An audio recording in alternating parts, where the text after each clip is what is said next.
And welcome to another PowerPoint tutorial. Today, we'll be creating a slide that you can use whenever you want to showcase a step-by-step process. While I have shown each steps here, you can tweak it to include as many or as few steps as you want. So let's get started. To start with, we will go to Insert, Shapes and insert a rectangle. This rectangle will help us in creating a freeform shape. Once you've inserted the shape, go to Shape Fill and then select No Fill because we just want to use the outline of this rectangle. Next, we'll just be slightly adjusting the size of this rectangle.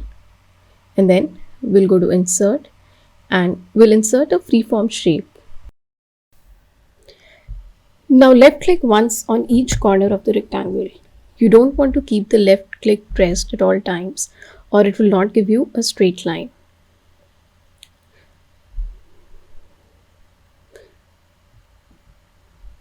I'm taking a little bit of extra time just to make sure I'm perfectly aligning it and tracing the rectangle perfectly.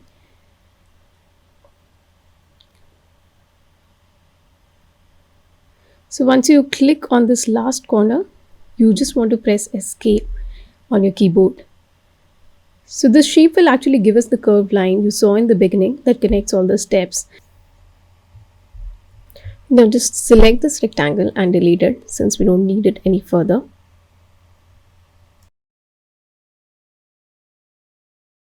Now we'll work on modifying this right edge of the shape into a curve. Now right click on the shape and select Edit Points. Once you do that, you will see these 4 anchor points appear. These anchor points will help us in adjusting the curvature of the line.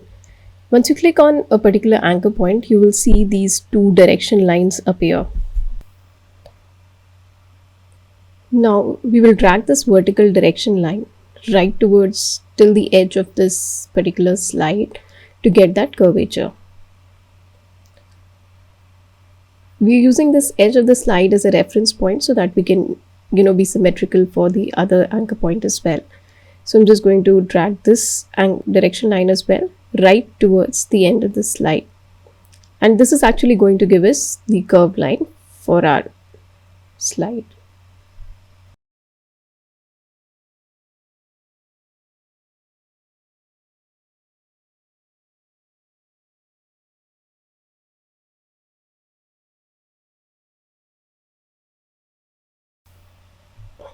You can adjust the size of this by dragging the edges and place it on the slide as you want, or you can also directly input the values for the height and width of this particular shape.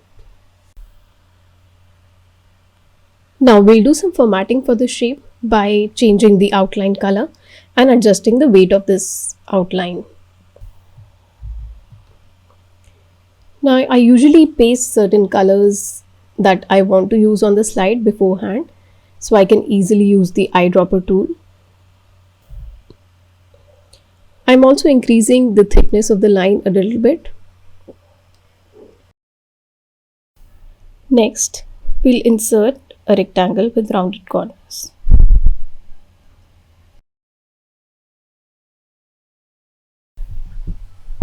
Now we're just going to adjust the size of this rectangle.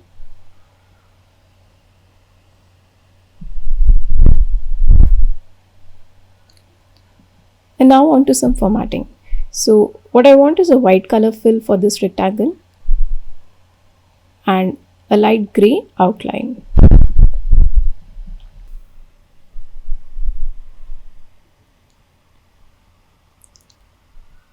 Next, I'm going to add some shadows to this rectangle.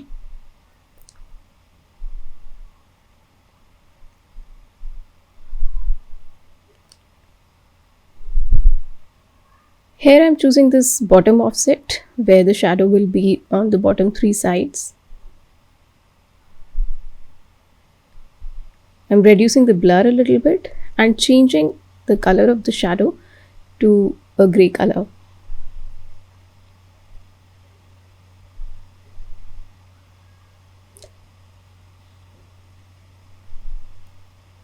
Now I'm going to press Ctrl C and Ctrl V to copy this rectangle.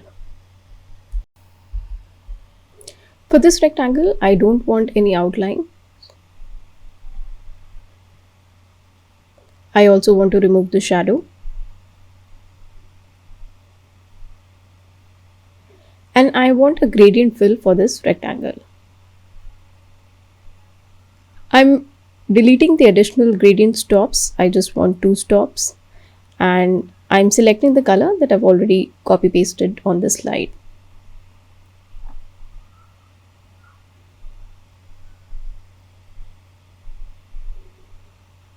I'm going to change the angle.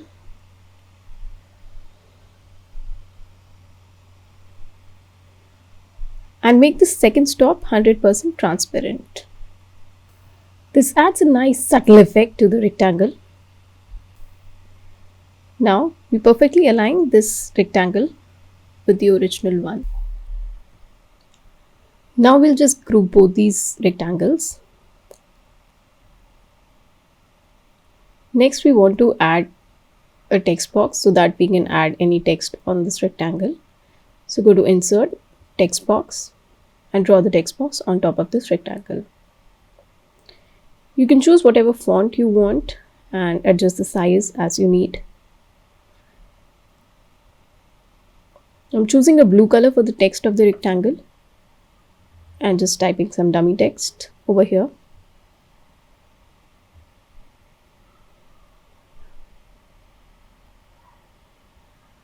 You can align this text to the center and then align the text box to the rectangle.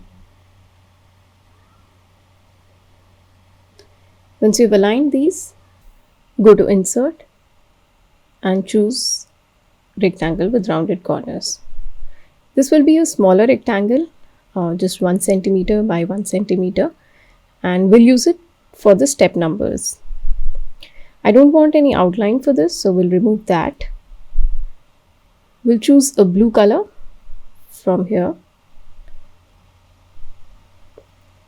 Next, I want to add some shadows to this. I will be choosing a center offset for this one. I will choose a blue color for the shadow. It's slightly lighter blue than the one in the center. And I'm going to tweak the shadow a little bit more. So we'll increase the size a little bit and see how that looks. And you can tweak it further as you like. You can play around with the blur for this. Reduce the size, increase the size, reduce the blur, increase the blur. You can play around with this the way you want. Then we're just going to align it on top of that rectangle and change the font style and size. So now I've just labeled this as 1. Since that looked a bit cramped, I'm increasing the size of the rectangle just by 0.1 centimeter. Now I'm just going to group both of these together. Right click, go to group and group them together. Now I'm just going to copy and paste this using Ctrl C and Ctrl V and paste the copied one next to this. You can change the numbering to 2. And I'm also going to change the color of the smaller rectangle. So here we're going to use a green color.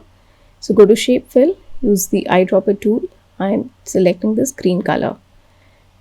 I also have to accordingly change the shadow color, which is going to be slightly lighter green than the one in the center. Next, select both of these, Ctrl C and Ctrl V to copy and paste, and place them next to the first two. Now we need to align these properly to the curved line. So I started adjusting these. You can move these 4 elements a little bit to the left.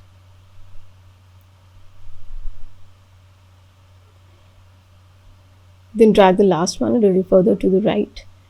Then select all 4 together. Go to Shape Format, Align, and distribute horizontally. So this will give you equal spacing between all 4 steps.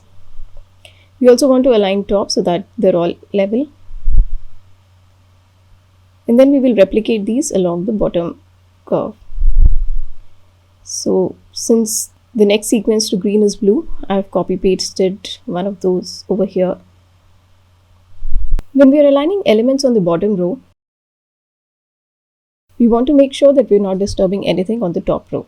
So any align left or any align right that you do, make sure that only the element in the bottom row is moving and nothing in the top row is moving. So here I can tell that the top element was more towards the left than the bottom element. So I did an align left. And you can see that it was the bottom element that moved. Now I'm going to copy this one because the next sequence should be green. So copy Control C to copy and Control V to paste, and I'm going to place it next over here. Now I'm going to select both of these, Control C and Control V to copy, and I'm going to place these next to the other two. So we have 4 elements even in the bottom row. Now here I'm deliberately moving this a little to the right so I can align these to the left without disturbing anything on the top row. Now we're just going to align all the elements in the bottom row. So first I'm going to align top and then I'm going to distribute them horizontally. Now I'm going to select everything, the curved lines and all the elements, and using my arrow keys, I'm going to move them around on the slide to place them the way I want. Next I'm going to add some text to the slide. So go to Home and change the font style and the font size. And I'm also going to choose a blue font color for my heading. So let's call this a multi-step process.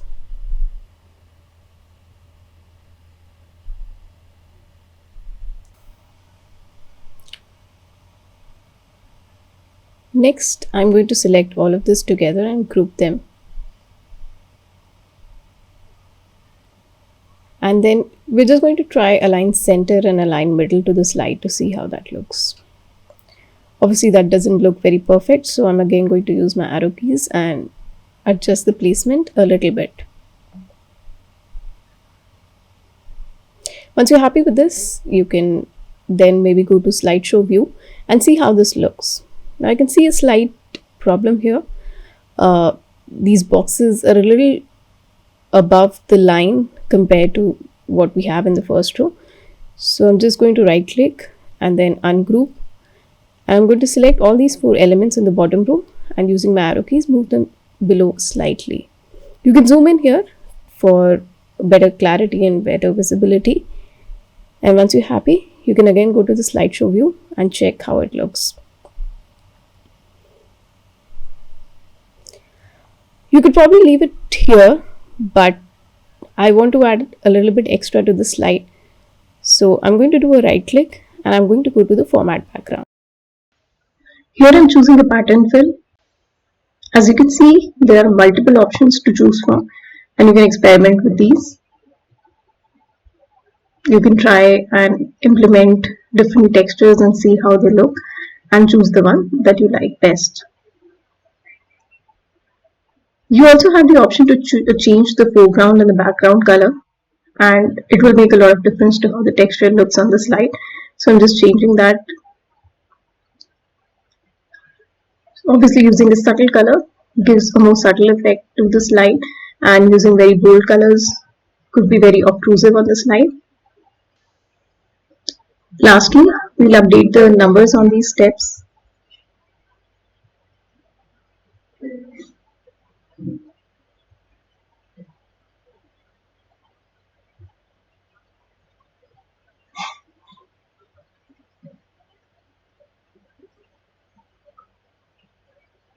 Now let's see how this looks. I hope you found the tutorial useful, and please let me know in the comments if you found something useful in this one. I'll see you again next time.